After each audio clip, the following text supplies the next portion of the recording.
Johnathon Hickey, you're very welcome. Great to see you. Thanks very much for having me on, Fergal. So you're doing the Tuff Inish adventure race on the 6th of July, and I have to say it's one of the best names I've heard in a long time. TUFF, Tuff Yeah. Inish.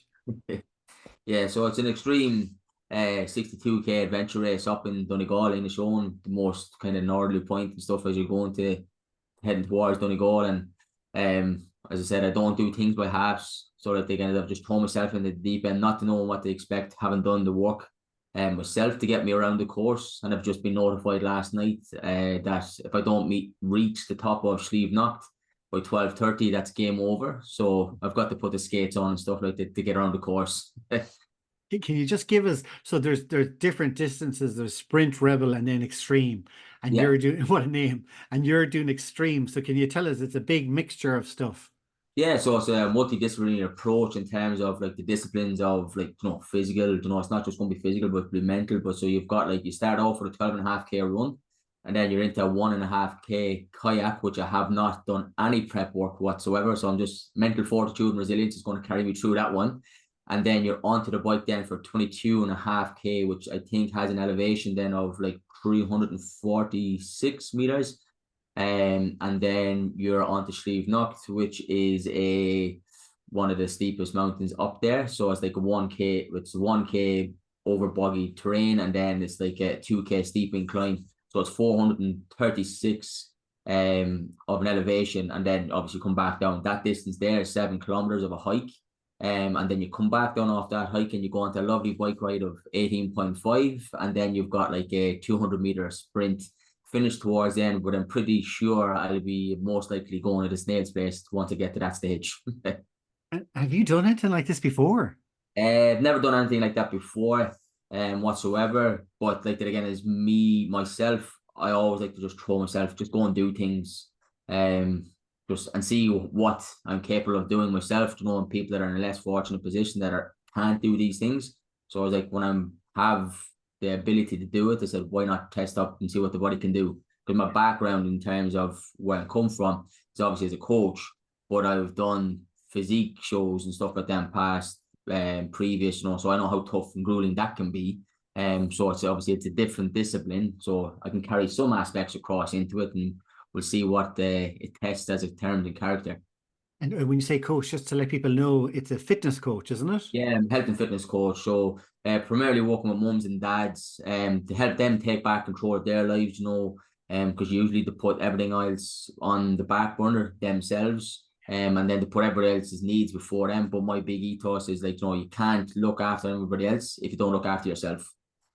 And you do that in person and online. Yeah, I do that in person and online. So people will come to the studio here where I'm based, just outside Ennis, Ballyea, County Clare. And then for geographical reasons and stuff, for people that can't obviously travel, we just take that online and stuff and help them achieve their goals with the exact same, principles and ways that we do it within the JH Fitness team. And when you say GA, are you involved with Ballyea? I'm not, no, No. unfortunately not. I get quite reminded of it quite frequently and stuff like that. I'm the furthest thing from a GA person. I Are would you? follow the soccer and stuff. But when you're in the home of hurling down this, Yeah. Tony Kelly. He's yep, your and you that's the thing. yeah. So you talk there about you help people, and I presume then through the work that you do, it's the mental side of it that will really help you that you can apply to this, particularly the kayaking. Yeah, and that's the thing with it is like is what I do and stuff like that. You learn about the toughness, like everything that you do will particularly be hard, but how you go about doing it, just make it easier for yourself. So carrying that like discipline into it, especially the kayaking, I have like done absolutely no kayaking apart from just being using an indoor rower. I just used that once whilst I was away on vacation. I just said, right, I get onto the rower and we'll test out the 1.5. We'll see what happens. Perfectly fine. I know I'm stubborn at nature and stuff like that. So I tend not to let like these things, give me the what if or the fear realming around certain things. Like, I've been training, went up Crow Patrick, ran up and down Crow Patrick. So I'm like, if I can carry myself up there, I know the steps are up there now and it makes it a little bit easier. But if I can carry myself up and down, pretty sure 1.5K is not going to be, the end of it, in terms of, push myself to the limit. It could just be my upper body that'll keep me ticking over. And the reason why I'm interviewing you is, and we'll put up all the links Yeah, down below, is your fundraising for MS Ireland, isn't that right? yeah.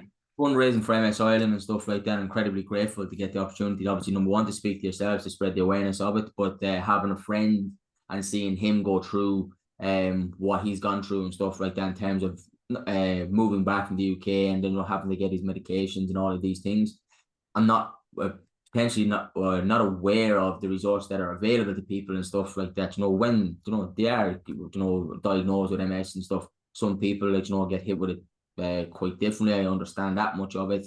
It does limit them in certain capacities. So that's one of the big reasons why I'm doing it, because obviously I can do it, and like that again is anybody else can do it and stuff like that, but just like maybe at their ability. Because like people love to do things, but when you get struck down with something of that nature, how you go about doing daily activities or daily tasks and stuff can be quite challenging. Exactly. And do you find that it's helpful to you? So as well as the fundraising part, do you think it helps you with the training and even when you're going up that mountain, when you know that you're doing it as a fundraiser? Oh yeah, 100% and stuff like that. Last night, so yesterday being the 26th, and we're recording this on the 27th with yourself, Fergal. So last night I finished coaching and stuff like that in the studio or whatever, and it was like quarter to nine. It was quarter to nine. I was like, right, I've got to get my last long run in and stuff like that, potentially before the big day on the 6th of July. And I was like, all right, it started to rain. I was like, well, if I don't go out and stuff like that, I'm a bit of a con artist, because I'm expecting people to go and train. But yeah, I don't want to go out into the rain. So I was like, right, I went off, did my 12.5K and stuff, came back, got onto the bike, and then I took off again just for like to see the switch over and stuff. And I was like, right, these people that I'm fundraising for, like that again, that's what's giving me that, extra like internal drive to keep going. I don't use motivation because that's kind of wishy-washy, in my own opinion. But I think it is doing something that's purposeful for people. That's it's going to be in the back of my mind. When I'm up the mountain, I'm pretty sure when I'm on the bike, when I'm contemplating and taking the next step on the bike itself, or the next paddle on the rower or in the kayak, it'll be coming into play. I'm pretty sure as well. The reason, the bigger why to why I'm doing it. For yourselves, at MS Island and stuff like that. To raise much needed funds for a charity that's doing great things and it's helping people and families overcome challenge. Well, first of all, I just want to wish you the best of luck in it, and we will put all the links to your Facebook and your Instagram so people can follow you, and also to the fundraiser. Yeah. And the very best of luck with it. Looking forward to seeing it. Well, that's it. Everyone wants to see a ginger suffer at some stage, so they'll get to see that happen quite soon on the 6th of July. And I say thanks very much for the opportunity to come on and be able to highlight it and share the links and stuff like that also. Brilliant. Take care, right? Take care. Thanks very much, Fergal.